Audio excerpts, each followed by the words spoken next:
नमस्कार मित्रों, हमारा चैनल पीएचडी परमार में आपका स्वागत है। तो दोस्तों, मैं आ चुका हूँ अपना दूसरा ब्लॉग लेके। अपने घर से बहुत दूर आ चुका हूँ दोस्तों। यहाँ पे आपको एकदम अच्छा सा व्यू दिखाने के लिए अपने घर से दूर आ चुका हूँ दोस्तों। आप देख सकते हैं दोनों तरफ खेत है और बीच में ये रास्ता है।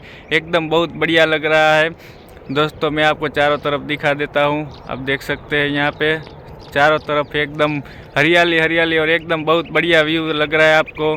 तो दोस्तों, आप देख सकते हैं मैं अपनी बाइक लेके आया हूँ यहाँ पे आपको दिखाने के लिए। और ये पीछे मेरा घर है।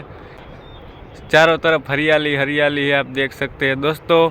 ऐसा ही वीडियो देखने के लिए हमारे चैनल को सब्सक्राइब करें, ताकि और भी अच्छे से वीडियो आपको दिखा सकूं, और भी बढ़िया बढ़िया व्यू आपको दिखा सकूं दोस्तों।